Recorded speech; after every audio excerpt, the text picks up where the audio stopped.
మనందరికీ బాగా కావాల్సింది ఈ రోజుల్లో చాలా మందికి లేనిది అందరికీ బాగా అవసరమైంది. కొన్ని కోట్లున్నా కూడా కొనలేనిది. అది లేని జీవితం జీవితమే కాదు. అది లేకపోతే ఎన్నో కష్టాలు, నష్టాలు. ఏది తినలేం, తాగలేం, ఏ పని చెయ్యలేం, ఒక చోట సరిగ్గా కూర్చోలేం, నుంచోలేం. అదేంటో తెలుసుకోబోయే ముందు మనం ఈ రోజుల్లో ఒక్క పనైనా పర్ఫెక్ట్ గా చేస్తున్నామా లేదా అనే విషయాన్ని తెలుసుకుందాం. అలాగే మనందరి జీవితాల్లో అస్సలు ఉండకూడని ఇంపార్టెంట్ విషయం ఏంటో కూడా తెలుసుకుందాం. ఎన్నో మంచి విశేషాలు ఈ వీడియోలో ఉండబోతున్నాయి. ఎంతో ఇంట్రెస్టింగ్ గా ఉంటుంది. చివరిదాకా చూసి లైక్ చేసి 10 మందికి షేర్ చేసి ఛానల్ని సబ్స్క్రైబ్ చేసుకోకపోతే సబ్స్క్రైబ్ చేసుకొని బెల్ ని టచ్ చేసి ఆల్ అనే ఆప్షన్ లో పెట్టుకోండి. నాది ఇంకొక ఛానల్ ఉంది, అను డివోషనల్ వాయిస్. దానిలో దేవీ దేవతల అష్టోత్తరాలు, ఆధ్యాత్మిక విశేషాలు వీడియోస్ గా ఉంటాయి. లింక్ డిస్క్రిప్షన్ లో ఉంటుంది. దాన్ని కూడా సబ్స్క్రైబ్ చేసుకొని సపోర్ట్ చేయండి ప్లీజ్. మనందరి జీవితాల్లో ఉండకూడదు ఏంటో తెలుసా?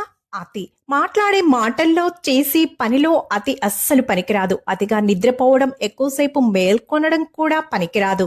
అతిగా పనిచేస్తూ ఉండడం, అతిగా విశ్రాంతి తీసుకోవడం కూడా అస్సలు తగదు. అతి మంచితనం అస్సలే వద్దు. అతిగా తినడం కూడా చెయ్యకూడదు. కాబట్టి మనశ్శాంతి కోసం అతి వద్దు, మితమే మొద్దు.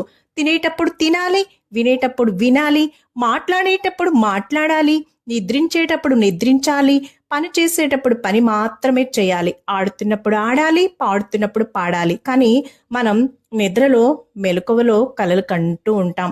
మేలుకొని ఉన్నప్పుడేమో నిద్రిస్తూ ఉంటాం. పని చేస్తూ ఆడుకుంటూ ఉంటాం. తింటూ ఏదో ఆలోచిస్తూ ఉంటాం. కనీసం ఒక్కటైనా సరిగ్గా చేస్తున్నామా అంటే లేదు అని చెప్పొచ్చు. ధ్యానం చేస్తే మనశ్శాంతి కలుగుతుంది. మనశ్శాంతి ఉంటేనే ధ్యానం సాధ్యమవుతుంది. కానీ ఈ రెండిటిలో ఏది ముందు అంటే క్వశ్చన్ మార్క్.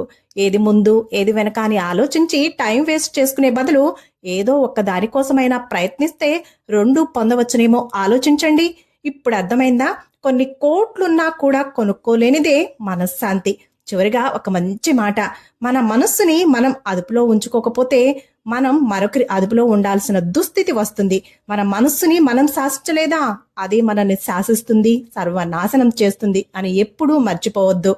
అతి అనారోగ్యానికి దారి తీస్తే మితం ఆరోగ్యానికి సోపానం. అందుకే అతి వద్దు, మితమే ముద్దు. మరో మంచి వీడియోతో మీ ముందుకు వస్తాను. అంతవరకు సెలవు. Keep smiling. నేను మీ సత్య, ఉమ్మిడి.